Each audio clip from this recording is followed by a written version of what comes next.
Olá, você que nos acompanha, seja bem-vindo e bem-vinda ao Olhar Crítico, um programa de extensão e pesquisa sobre jornalismo e cultura na vida social, feito pelo Centro de Crítica da Mídia e a pós-graduação em Comunicação Social da PUC Minas. Meu nome é Hércio Sena e eu estou acompanhado pela professora e pesquisadora Nara Scabin. Olá, Nara. Olá, Hércio. Olá, Zé. Olá, pessoal de casa. E também estou acompanhado pelo professor e jornalista José Milton Santos. Olá, Zé. Olá, Hércio. Olá, Nara. E olá, telespectadores. No programa de hoje, abordaremos inicialmente o humor na política e a cobertura da mídia a partir do levantamento feito pela professora Nara Scabin. E no segundo tema do dia, a pesquisa feita pelo professor José Milton Santos vai nos propiciar um diálogo sobre o desempenho da direita nas eleições municipais. Então, Nara, começando a nossa conversa, você tem pesquisado já há um certo tempo a questão do humor na política, né? E me chama a atenção aqui, a direita, o humor também chegou no campo, na seara da direita e da extrema-direita. Eu gostaria que você, então, destacasse para nós quais são os aspectos mais recorrentes dessa sua pesquisa, desse seu trabalho em relação ao humor e à política.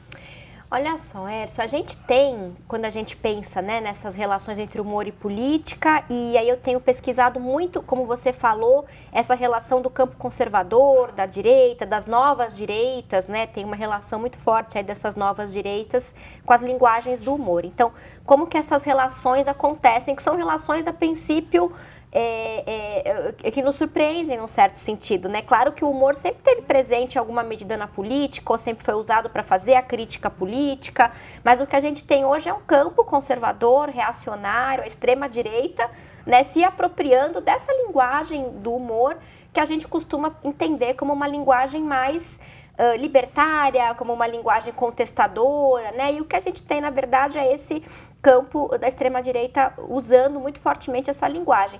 Tem uma razão para isso, que é um discurso antissistema, né, que a extrema-direita assume hoje, de dizer que é contra a própria política, que é contra as coisas como elas são, né, que é contra as instituições. E aí o humor, ele vem um pouco nessa chave de debochar, né, do próprio sistema, das instituições. Então, tem por um lado essa apropriação que os políticos da extrema-direita fazem dos códigos humorísticos ou da linguagem humorística. A gente pode lembrar de vários episódios, por exemplo, do ex-presidente Jair Bolsonaro, em que ele fez trocadilhos, fez ali, né, algumas falas, piadas de duplo sentido, ou então em que ele usou o próprio cargo dele enquanto presidente para zombar, né, da própria democracia. A gente pode lembrar, por exemplo, quando ele chamou aquele humorista, o Carioca, no Pânico, né, que era um humorista que fazia uma interpretação dele no programa o Pânico, né,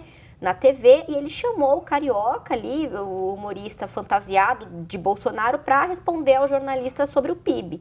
Né? Então ele está, no fundo, dizendo que ele não está nem aí, né, para aquela situação em que ele deve prestar contas para a sociedade do cargo dele por meio de uma linguagem do humor. E tem também aquelas situações, isso é muito recorrente na extrema-direita, em que a extrema-direita procura esticar a corda, né, fazer falas que são ofensivas contra grupos minorizados, contra a própria democracia, né? E aí, se essas falas forem questionadas e criticadas, eles vão dizer que foi só uma piada, que não era sério, que as pessoas que estão exagerando de levar aquilo a sério. Tem também essa estratégia, né? E, por outro lado, quando a gente olha para essas relações, então, entre humor e política, sobretudo na chave da direita, da extrema-direita, a gente tem também, tem isso, né? Como eu falei, os políticos que se apropriam dos códigos humorísticos. E tem os humoristas que vão se aproximar de discursos, de ideologias da direita, da extrema-direita, sobretudo aqueles que se autoproclamam politicamente incorretos, né? Que são humoristas que usam aí a desculpa de estarem fazendo humor para, no fundo, ofenderem os mais diversos grupos minorizados, né? Ofendem mulheres, ofendem pessoas negras, ofendem LGBTs, ofendem pessoas com deficiência, né?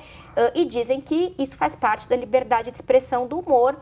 e que eles estão lutando contra o que eles chamam de uma ditadura do politicamente correto, que é, no fundo, nada mais do que um avanço civilizatório de a gente entender que existem limites, né, na expressão, que a gente deve respeitar a liberdade de expressão, mas também deve respeitar outros direitos, a dignidade dos vários grupos, né, e assim por diante.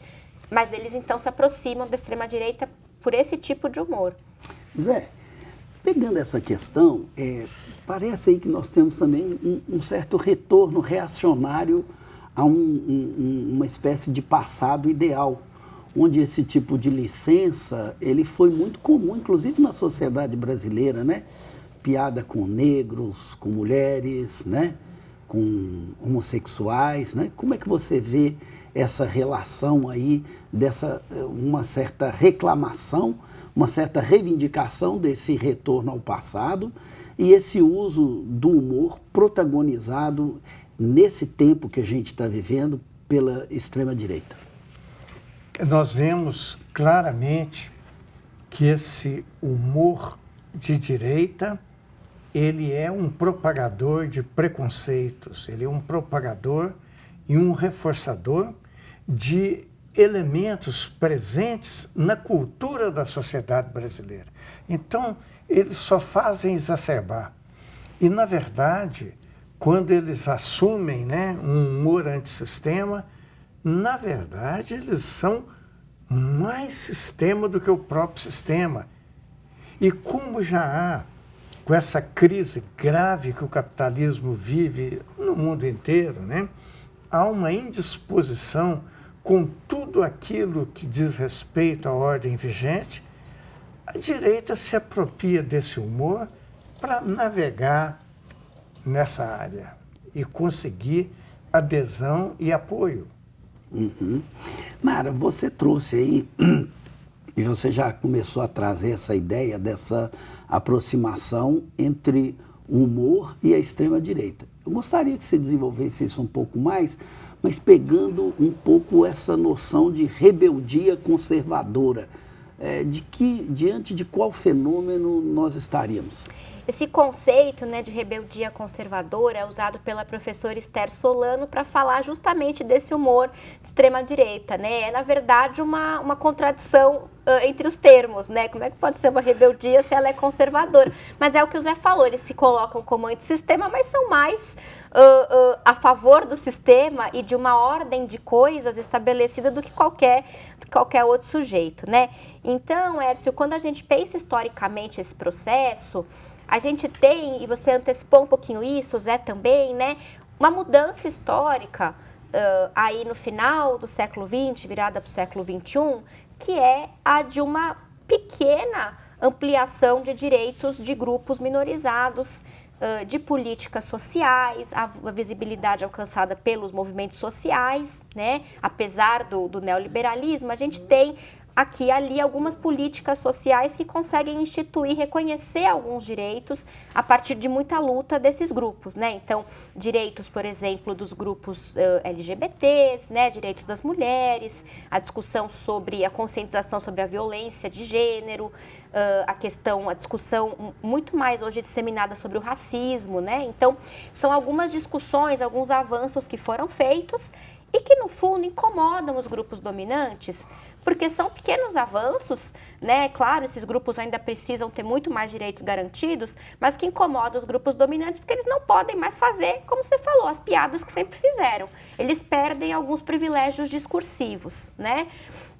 Então, esse processo tem sido chamado pelos pesquisadores de virada conservadora, que é uma percepção por parte de grupos dominantes de que eles perderam a sua hegemonia, ou um pouco dela, né, que eles não estão mais com a bola toda, ou pelo menos não estão com a bola toda quanto estiveram antes, e aí, né, eles querem retomar esse espaço que eles sentem que perderam, né, que é um espaço também pequeno, há muito mais a avançar em termos de conquistas de direitos para esses grupos minorizados, né, de conquistas democráticas, mas isso já incomoda esses grupos dominantes. Aí vale lembrar o que o Zé falou também, né, o humor brasileiro, né, se a gente pensar no humor televisivo, né, como o humor midiático em geral, ele reflete os valores da sociedade em que ele está inserido, né, ele reflete, ele refrata, ele intensifica, ele exacerba, né, então se a gente tem uma sociedade racista, a gente vai ter um humor que é racista, e historicamente a gente tem né, marcas muito racistas no nosso humor. O professor Adilson Moreira, o pesquisador Adilson Moreira, chama isso de racismo recreativo,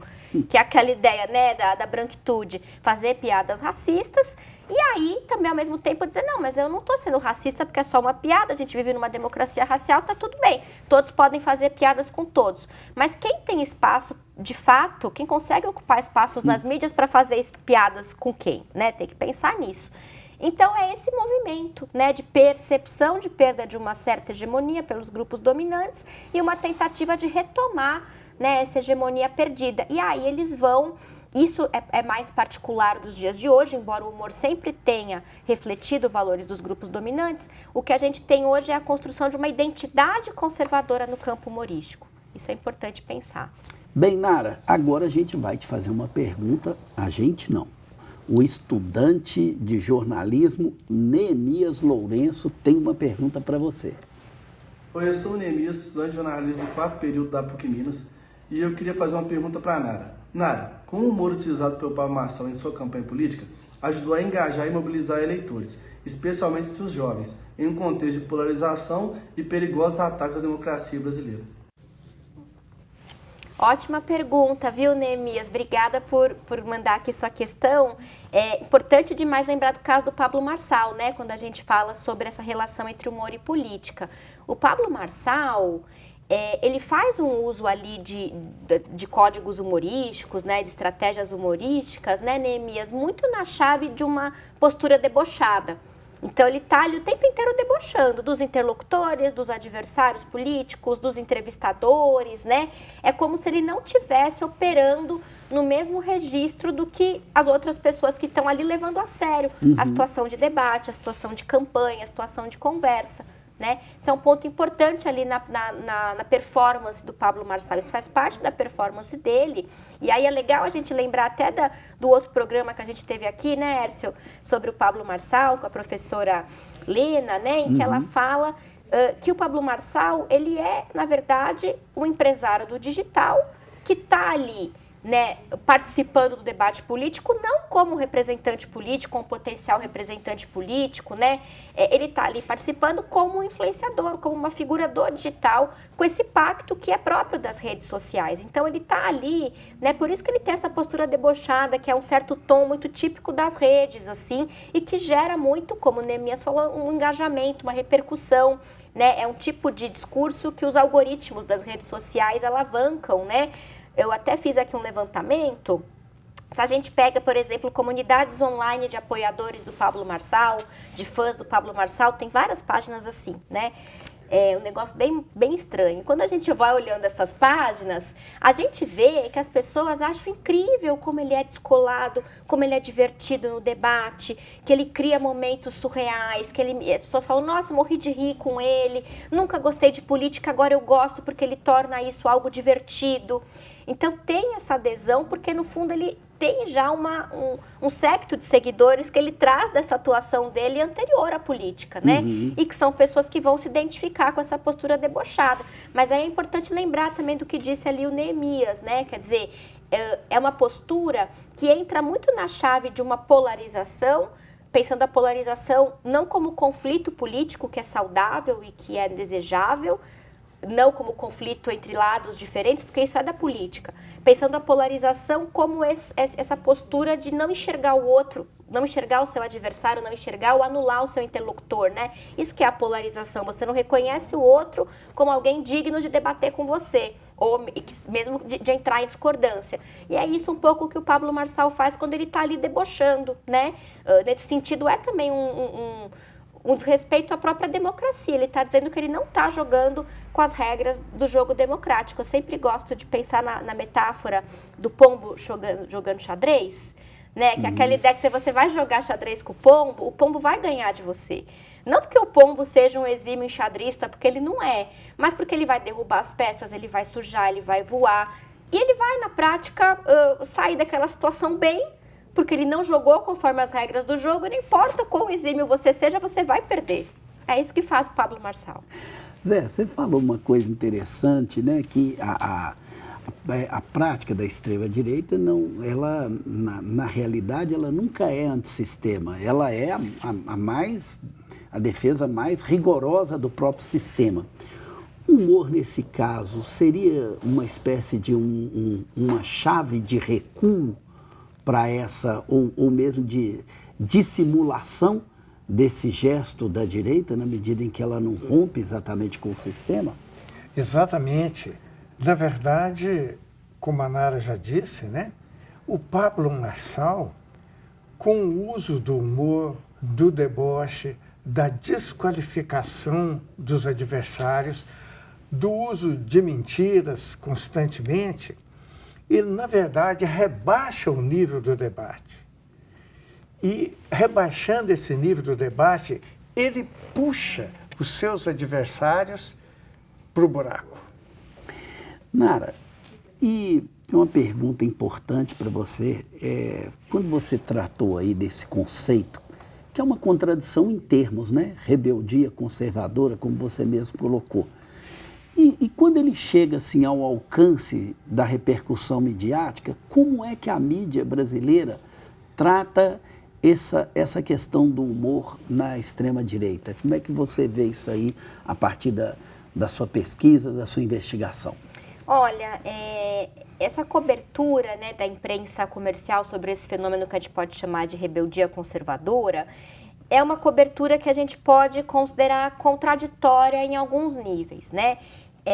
Primeiro, assim, existe uma repercussão grande na mídia de casos em que os humoristas são processados, de casos em que os humoristas sofrem algum tipo de sanção, né, por terem feito falas politicamente incorretas, né, ou seja, ofensivas, no fundo, contra direitos humanos fundamentais, porque é disso que se trata o humor politicamente incorreto, e aí tem uma vasta repercussão. E essa repercussão é uma repercussão que se dá na chave de um discurso que é muito caro para a imprensa, que é o discurso liberal sobre liberdade de expressão.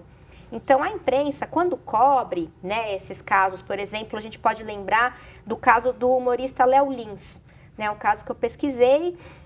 Ele, em 2023, né, em maio de 2023, a Justiça de São Paulo determinou a remoção de um vídeo do canal dele no YouTube. Ele é um humorista de stand-up e esse vídeo era a gravação de um espetáculo de stand-up com piadas ofensivas contra vários grupos, pessoas com deficiências, né, piadas racistas, e a Justiça então determinou que esse vídeo fosse retirado do YouTube. Então isso foi amplamente coberto. E essa repercussão se deu de uma maneira, primeiro, né, dando bastante espaço para os argumentos do próprio humorista e da sua defesa, né, de que, olha, isso foi censura, não pode, não falar mais nada. Claro, são argumentos que a gente entende que a imprensa vai repercutir, mas não há uma repercussão igual ou equilibrada do ponto de vista dos argumentos críticos ao humor que ele faz, né? E a gente pode entender isso como parte de uma adesão, consequência do fenômeno, que é a própria adesão da imprensa a esse discurso de que, olha, liberdade de expressão é sagrada, não pode sofrer nenhum tipo de limitação, ela deve ser irrestrita. E, na verdade, isso é um problema do ponto de vista constitucional, porque ela não é irrestrita. Sim, e aí a gente acaba tendo, né, também quase que uma concessão da mídia para esse tipo de prática. É assim também que você vê, Zé? É assim que eu compreendo e concordo plenamente com o que a Nara disse, né? Na verdade, essa concepção de uma liberdade restrita de expressão, ela advém da primeira emenda à Constituição estadunidense, né? Embora nem lá seja assim, porque recentemente nós temos visto que as manifestações públicas, as manifestações através das várias mídias contra, por exemplo, o genocídio praticado por Israel é censurado. Uhum. Então não é irrestrito. E, na verdade, não há liberdade irrestrita e de liberdade de expressão irrestrita em lugar nenhum do mundo. Porque acima, por exemplo, desse direito, há outros direitos. Há direito à dignidade, há direito à vida, etc., que não podem ser desrespeitados. Uhum. A liberdade de expressão defendida por essa extrema-direita é a liberdade de caluniar, a liberdade de mentir, a liberdade de debochar, a liberdade de se expressar e de expressar os seus valores ou antivalores. Uhum. Nara, tem uma coisa, não sei se sua pesquisa alcança, mas quando você estava falando aí, eu fiquei me perguntando aqui, é sobre esse gênero do talk show, né? Como é que você vê esse gênero no apoio a isso? Porque a maioria das referências que a gente tem desse gênero está nesse tipo de prática. Ou eu estou enganado? Não, você está certo, Hércio. A gente tem alguns espaços, né, dentro do campo humorístico que são espaços que vão acolher de maneira muito mais assim orgânica e muito mais abrangente essas manifestações de violações de direitos por meio do humor. O talk show televisivo é um exemplo e, sobretudo, o stand-up comedy, né, que é um gênero, uma modalidade de humor feita no teatro, mas que hoje é também mediatizada, porque tem gravação, né, tá no YouTube, e aí é interessante perceber que há um trânsito entre esses atores do campo humorístico, né, do talk show e do stand-up, são os mesmos. É o Danilo Gentili, né, o próprio Léo Lins, são essas figuras que estão ali transitando. E aí tem uma particularidade que a gente precisa considerar quando a gente fala tanto do stand-up quanto do talk show, que eles estão ali como humoristas, fazendo as piadas, supostamente piadas. Quando são questionados, vão dizer, não, mas isso é só uma piada, como se dissessem isso é ficção. Mas o próprio gênero opera numa chave, tanto o talk show e sobretudo o stand-up, que é de um limite problemático entre um registro ficcional e não ficcional. Primeiro porque eles estão ali de cara limpa, eles não estão interpretando um personagem. Isso enseja muitas vezes uma interpretação de que, puxa, é ele que está dizendo e pensa ou é um personagem? Né? Eles vão alegar que é sempre um personagem, uma persona, né, eles dizem. Mas tem também uma outra questão, que acho que é uma questão que ainda cabe ser mais pesquisada, né, no Brasil, que é de um certo ethos do stand-up comedy, que é o seguinte, eles próprios dizem que o texto que eles produzem, porque o stand-up comedy é muito baseado em textos, né? Eles escrevem o texto, não é um humor de improviso, não é um humor corporal, pelo menos eles dizem que não é um humor de texto. O ethos dele é muito, o deles, né, é muito ethos do escritor, eles valorizam muito essa coisa do texto que eles escrevem. E eles valorizam que esse texto seja real num certo sentido, ou seja, de que as situações que eles estão contando ali, geralmente é um texto que eles falam de coisas do cotidiano e aí faz uma piada no final, né, que é o que eles chamam de punchline. Esse texto, que é uma espécie de crônica do cotidiano deles, há um apelo dentro do campo humorístico de que eles não estejam mentindo, inventando coisas, que as situações cotidianas que eles contam, eles tenham passado mesmo. E tem casos de humoristas que falaram ali de maneira mais genérica, de situações que eles não viveram e foram cobrados por isso. Olha, você não está fazendo direito stand-up. Então vejam que é uma confusão. Eles dizem que é só uma piada, ou seja, que é só ficção, mas o próprio gênero opera numa base de um limite confuso entre ficção e não ficção. Então acho que também esse é um elemento, Hércio, ou são elementos que potencializam essa dimensão, né, mais assim, propícia à disseminação desses discursos de ódio, discursos violentos e também a uma recepção crítica, né, desses discursos. Zé, e entrando agora num tema, não é muito diferente do primeiro não, embora no primeiro a gente tivesse mais com foco no humor, a gente também falou da política. E agora a gente vai discutir exatamente a questão do desempenho das forças de direita nas eleições. E para começar essa conversa com você, eu gostaria que você trouxesse aqui a sua interpretação sobre qual foi o desempenho das forças de direita nas eleições municipais. O desempenho, isso foi ressaltado por todas as mídias comerciais, as mídias independentes, a mídia internacional. Foi ressaltado esse desempenho do que eles chamam centro, mas na verdade é um centro-direita, né? Não é centro. E um declínio da ultradireita, da extrema-direita. E mesmo no campo da extrema-direita, a perda de hegemonia do bolsonarismo. Aqueles candidatos, dos 17 candidatos apoiados explicitamente por Bolsonaro, só 2 se elegeram. E nós vemos também, né, um certo declínio da votação na esquerda. Isso é expressivo. Agora, quando a gente vai comparar, nós estamos comparando o quê? O desempenho dessas forças políticas nessa eleição ou o desempenho de cada força política dessa em relação às eleições anteriores. Porque se no campo da esquerda nós tivemos uma perda expressiva do PDT, do PCdoB, da Rede, o PT cresceu quase 40%, cresceu 38,5% em relação às eleições de 2020. No qual já tinha sido sofrido um revés grande. Exato, né? Exato. Então, esse crescimento ainda também não é um padrão que ele tinha, já teve. Não é, mas já é uma certa recuperação.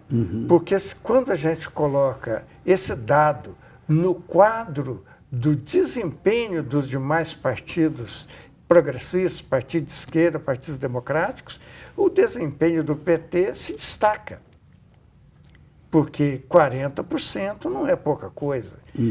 Embora a gente tenha que colocar algumas ponderações. Alguma das prefeituras conquistadas tem menos de 40 mil habitantes, portanto tem um peso relativo pequeno. Né? Nas grandes capitais, nas capitais, o PT não ganhou nenhuma prefeitura. E isso já tem, então, na realidade, você não identifica um crescimento da ultradireita nas eleições de 2024? Não, eu acredito que há uma recuperação da centro-direita. Mas agora vamos fazer uma seguinte ponderação. A questão ideológica é a última variável do eleitor ao votar em eleições municipais. São outras as razões. A questão da ideologia não é levada em conta. Inclusive, pesquisas qualitativas realizadas detectaram isso.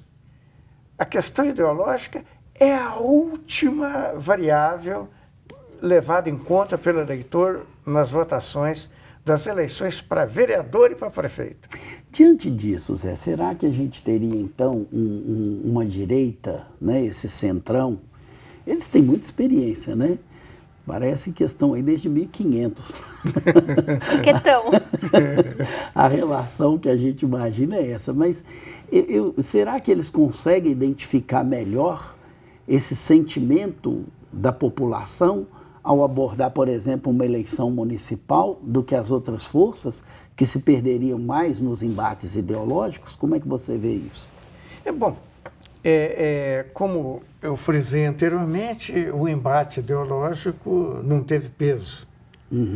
Teve peso o poder econômico, o poder do orçamento secreto, das emendas que esses partidos conseguiram durante o governo Bolsonaro e continuam até agora, porque eles estabeleceram, né, que essas emendas, as emendas, de uma maneira geral, da Câmara e do Senado, elas são impositivas.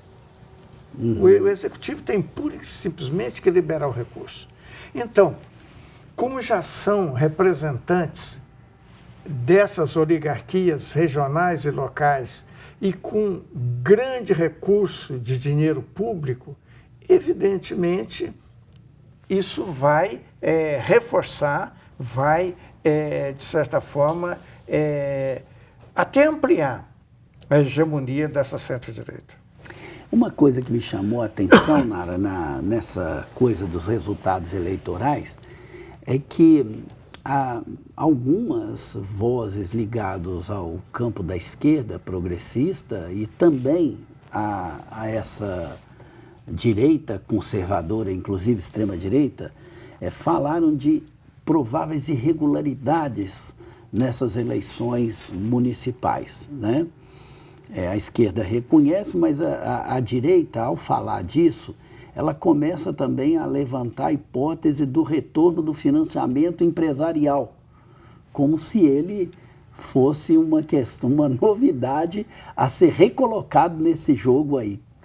Como é que você interpreta essa questão a partir dessa complexidade que é o Congresso brasileiro, dominado por essas forças conservadoras e de direitas lideradas pelo Arthur Lira? Me parece, né, que esses posicionamentos, né, Hércio, que você destacou, que eles refletem justamente esse arranjo de forças e essa situação que o Zé coloca, né, quer dizer, que o Zé trouxe, né, explicou pra gente, de um grupo político, centrão, que na verdade é a direita, né, mas uma direita que não é essa extrema-direita do Bolsonaro, da ultradireita, né, ditar as regras ali num certo sentido, né, para garantir a sua hegemonia também no jogo eleitoral. O jogo eleitoral é um momento, né, um passo desse processo de consolidação ou de manutenção da hegemonia desse grupo. Então, isso passa também pela forma como os recursos econômicos são destinados ou captados. E aí é claro que políticos, figuras políticas, né, que pertencem a esse grupo, têm condições muito maiores de captar esse financiamento das empresas, por exemplo, né? Então, acho que esse ponto passa por aí, né? Passa por essa discussão. Ao mesmo tempo, acho que a gente precisa pensar que esse debate não dá conta de uma série de questões, como, por exemplo, o financiamento nas redes sociais, o financiamento digital, né? A atuação do Pablo Marçal acho que mostrou um pouco isso, né? Ali a gente tem uma outra lógica de financiamento que desafia a forma como a justiça eleitoral atua, né? Acho que esse é um ponto que a gente precisa ainda debater mais e pensar, né, em termos de financiamento de campanhas. Bom, agora nós vamos ter uma pergunta de estudante, mas para o Zé, né? Quem vai fazer a pergunta é o aluno João Pedro Diniz. Eu sou o João Pedro Diniz, estudante de jornalismo do 4º período da PUC Minas, e eu gostaria de fazer uma pergunta para o José Milton sobre quais são os impactos da cobertura midiática sobre as vitórias da extrema-direita e da direita nas eleições municipais de 2024, considerando a construção de narrativas sociais e políticas e como isso reflete a opinião pública em relação a esses grupos. João Pedro, a sua pergunta é muito boa. Só gostaria de fazer uma ressalva. Não houve um crescimento da extrema-direita. Pelo contrário, houve um crescimento muito grande da centro-direita. Da extrema-direita, não. A extrema-direita teve um desempenho sofrível. Com relação, por exemplo, à repercussão disso na mídia, né? Vamos ver o seguinte. Vamos começar pela mídia internacional, né? O El Clarín, da Argentina, deu páginas e páginas de cobertura às eleições brasileiras. Isso também aconteceu nos jornais do Paraguai, do Uruguai, do Chile, da Colômbia. Aconteceu também no El País, da Espanha, no New York Times, no Washington Post. Então, nós tivemos uma grande cobertura e, na verdade, essa cobertura basicamente tinha o seguinte ponto: o crescimento desse centro, chamado centro, uma estagnação e um certo declínio da esquerda e da extrema-direita. Então, nós vemos que há aí um certo consenso, tanto na mídia internacional, na mídia independente e na mídia comercial. Então, diante desse cenário, você entende que a cobertura da mídia, ela reflete bem também o que aconteceu nesse processo, né? Você acha que foi uma cobertura factual e coerente com esses acontecimentos? Você viu alguma nuance fora disso, Zé? Sim, tranquilamente. Na verdade, a cobertura da mídia comercial brasileira, ela não foi uma cobertura factual apenas. Na verdade, ao ressaltar a vitória, né, em São Paulo, para o segundo turno, ela deu uma força muito grande à chamada direita civilizada. Então, foi a cobertura da mídia já é uma antecipação de 2026. Uhum. A cobertura que eles deram e estão dando ao Tarcísio. Uhum. Por outro lado, o desprezo e a cobertura negativa que é dada ao Bolsonaro. Ao contrário de tempos idos, hoje toda a mídia comercial noticia com grande destaque os processos, as acusações contra o Bolsonaro. Por exemplo, o Jornal Nacional do dia 18 de outubro, né, traz uma longa reportagem sobre o roubo das joias e com um tom claramente anti-Bolsonaro. Então, há uma preparação da grande mídia para a volta da hegemonia da direita, tentando isolar tanto a esquerda quanto a extrema-direita. E Zé, continuando nossa conversa aqui, eu tenho uma questão, olha só esses resultados. Gente, uma pesquisa da Quest sobre a presidência no final de setembro, ela aponta os seguintes resultados. Pablo Marçal teria 18% das intenções de voto, Tarcísio de Freitas 15% e Lula 32%. É claro que as coisas não são automáticas, mas se a gente somasse aqui os votos do Pablo Marçal e do Tarcísio, a gente teria o mesmo percentual de votos que o atual presidente Lula. No Globo, o Lauro Jardim vai dizer que o resultado das eleições é preocupante para o Lula. E no 247, eles vão dizer que Lula vence a direita fragmentada, mas preocupa o aumento de eleitores que acham que Lula não deve ser candidato. Então, eu te pergunto o seguinte, Zé, com essa força, embora o Pablo Marçal não foi para o segundo turno em São Paulo, ele é uma força emergente desse processo eleitoral. O que representa o fenômeno desse outsider na política brasileira, na sua avaliação? Eu acho que ele representa aquilo que o próprio Bolsonaro já representou no passado.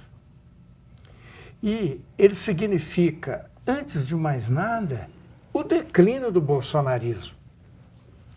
Porque ele está disputando esse mesmo segmento do bolsonarismo, que é o segmento da ultradireita, que, segundo cálculos de instituto de pesquisa, corresponde a 20% do eleitorado brasileiro.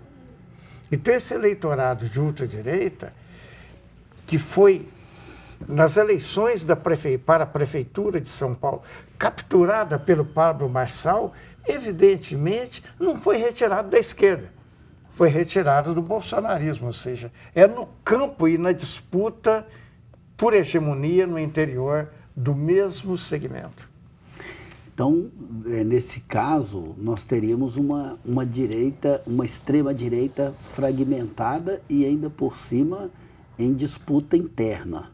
Mas como é que você também, Nara, comenta aí essa questão da emergência do Pablo Marçal como um nome presidenciável? Porque, apesar de tudo, dessa análise que o Zé fez, um patamar de 15% para um candidato que até ontem não era conhecido é extremamente significativo. Muito, não? Muito significativo, né? Um número bastante expressivo. Eu acho que tem aí, né, como você falou, Hércio, essa fragmentação da extrema-direita, sobretudo uma disputa interna, uma disputa por hegemonia, né, no campo da extrema-direita, que está se desdobrando e que aí a gente tem essas figuras, né, tem o Bolsonaro em declínio, tem o Pablo Marçal, tem o Tarcísio e essa direita bem comportada, de banho tomado, que a imprensa comercial apoia, né, como uma candidatura mais estável e mais segura, né? Mas todos estão no campo da extrema-direita. O que o Pablo Marçal tem, me parece ali de muito singular, e aí eu gosto da leitura que o cientista político Jorge Chalub fez, ele deu uma entrevista para o Intercept, fazendo uma análise muito boa do Pablo Marçal, e ele aponta que o Pablo Marçal, ele representa, dentro da extrema-direita, claro, uma radicalização moral do liberalismo. Eu acho que essa interpretação é muito boa, na medida em que o Pablo Marçal, ele é um pouco uma síntese de valores como a iniciativa privada, o empreendedorismo, um certo individualismo profundo e muito exacerbado, né? e até uma certa dissolução do que é a ideia do Estado, do processo político, do interesse público, né? Porque ele está ali falando nessa figura do coach, né? Do empreendedor, e aí, claro que ele tem esses 15%, porque ele herda uma parte desse eleitorado da extrema-direita do Bolsonaro, mas também porque esse discurso de radicalização moral do liberalismo tem muito apelo, inclusive nas periferias e entre os segmentos mais pobres e as classes trabalhadoras. O que não contradiz também com a política da centro-direita, né? Esse discurso do empreendedorismo e tal, talvez a forma que o Marçal e o Bolsonaro vão replicá-lo, isso incomoda, vamos dizer assim, a grande mídia e a direita brasileira. Mas, assim, a essência do discurso, ele tem trânsito, inclusive apoio nessa burguesia brasileira e também nos grandes jornais do país. Não tem não, Zé? Tem sim. Então a gente poderia dizer que o substrato, se a gente for ver mais profundamente, a diferença entre a ultradireita e a direita é mais superficial, está mais no campo do comportamento político, né? Que a grande mídia chega a dizer, quando se refere ao Tarcísio, né, como um bolsonarista que sabe usar as talheres. Usar as talheres, ou seja, estamos diante de uma direita bem comportada ou uma direita mal comportada, é isso, não?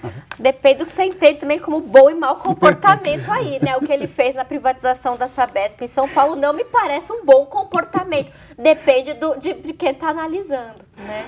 Bom, e para encerrar, Zé, quais seriam então as consequências, né? Você já delineou aí esse quadro, né?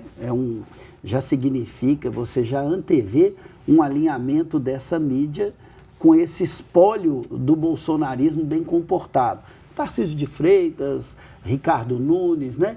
Nesse sentido, o que você viu já na cobertura do segundo turno das eleições em São Paulo, que aponta para essa tendência da mídia nas eleições que vão acontecer daqui a 2 anos, no ano de 2026? Bom, dá para perceber claramente que isso não é uma antevisão do que a mídia vai fazer, mas sim do que ela já vem fazendo, inclusive anterior às eleições. Essa grande mídia comercial, ela vem criando no campo da opinião pública um espaço para a volta dessa direita que eles consideram civilizada, mas que, na verdade, do ponto de vista de macropolítica, não se diferencia da ultradireita. Sim, a gente vai retomar essa discussão, esse debate, porque outros programas virão, mas agora chegou o momento da nossa dica cultural.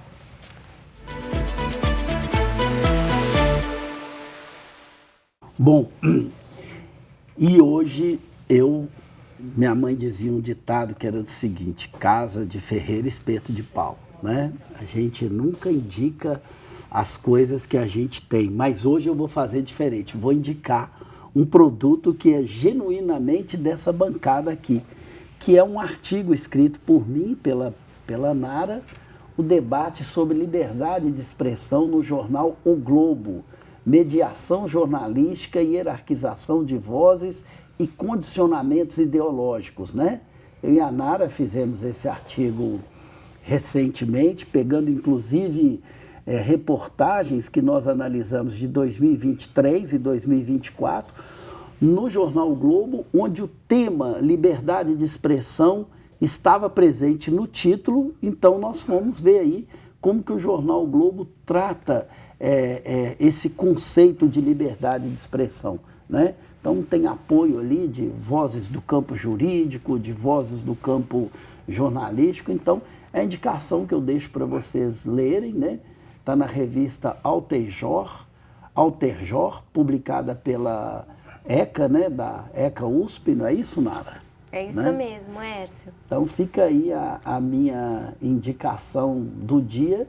E o que você trouxe para a gente, Nara? Olha, eu trouxe uma indicação de um livro, né, temático aqui em função do tema do nosso debate, que é o livro Não é Só Uma Piada, da Júlia Leri, né, publicado pela editora da PUC Minas em 2018.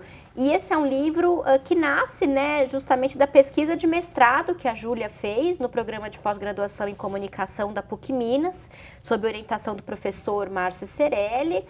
Né? É um livro muito interessante, né? Uma pesquisa brilhante da Júlia, em que ela analisa talk shows televisivos, a gente falou deles aqui, né? O talk show de noite e o Agora é Tarde, né? Apresentados pelo Danilo Gentili. Ela analisa essa figura do Gentili, desses talk shows, e ela mostra como esses programas constroem ali uma blindagem ideológica, né?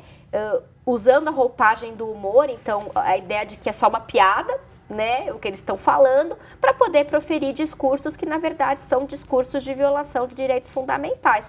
Então, esse título, né, do livro é muito bom, porque o argumento desses humoristas é que o que eles estão fazendo é só uma piada. Mas a Júlia problematiza, ela vai dizer que não é só uma piada, até porque um texto nunca é só um texto, todo texto tem um contexto e tem uma ideologia por trás. E você, Zé, o que você tem de dica para hoje? A minha dica de hoje, ela dá sequência à série de indicações que eu tenho feito de obras que têm como contexto, como pano de fundo, a ditadura empresarial militar de 64 a 1981. E o livro que eu indico... 85. O livro que eu indico é o livro Reflexos do Baile, de Antônio Calado. Antônio Calado, um jornalista e escritor, né? Ele faz uma obra experimental, uma obra constituída de fragmentos de bilhetes, de fragmento de correspondência, né? É uma mistura de diário com romance epistolar. Ele quebra um pouco aquilo que era uma característica das suas obras. O tom realista, por exemplo, de Quarupi, de Sempre Viva, de Bar Dom Juan, e faz uma obra mais hermética, uma obra mais fragmentada, um caleidoscópio, onde a leitura não é uma leitura fácil, não é uma obra que conseguiu alcançar o grande público leitor, é uma obra que teve uma circulação restrita.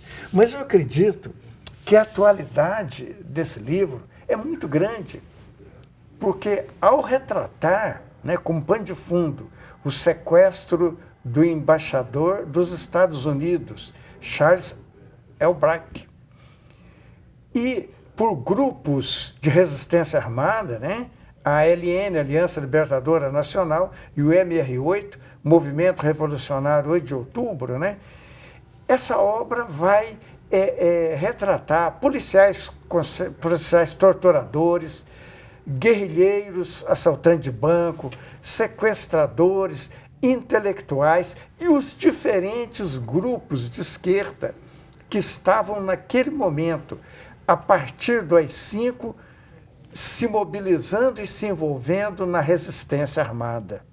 Então, é um livro que vai refletir também, né, o caráter extremamente conservador e preconceituoso da sociedade brasileira, que, inclusive, não deu sustentação, não deu apoio a essa luta contra a ditadura. Então, essa revelação nessas eleições, desse caráter conservador da sociedade brasileira, isso não é de hoje. Isso é um traço histórico que vem marcando, né, todas as manifestações culturais, todas não, mas a maioria das manifestações políticas, culturais nem tanto, né, principalmente nos períodos eleitorais como agora. Ok. Bom, então eu entendo que a gente fez aí boas indicações, né, muito articuladas com o debate que a gente fez. Quero te agradecer, Zé, pela presença mais uma vez, pela contribuição, pelo diálogo fecundo. Muito obrigado. Eu que agradeço, Écio, agradeço a você, agradeço a Nara e agradeço principalmente a todos os nossos telespectadores. Obrigado também, Nara, mais uma vez, pela presença, pela participação, por trazer aqui sua pesquisa e compartilhar conosco também. Eu que agradeço, Hércio, um prazer, um aprendizado sempre dividir a bancada com vocês. Obrigada também, Zé, é um prazer estar com você e obrigada a quem nos acompanha em casa. Agradeço também nossos alunos que fizeram perguntas. E assim terminamos o nosso programa. E lembramos a você que ele está disponível no YouTube e nas plataformas Spotify e Deezer. Um abraço e até a próxima semana.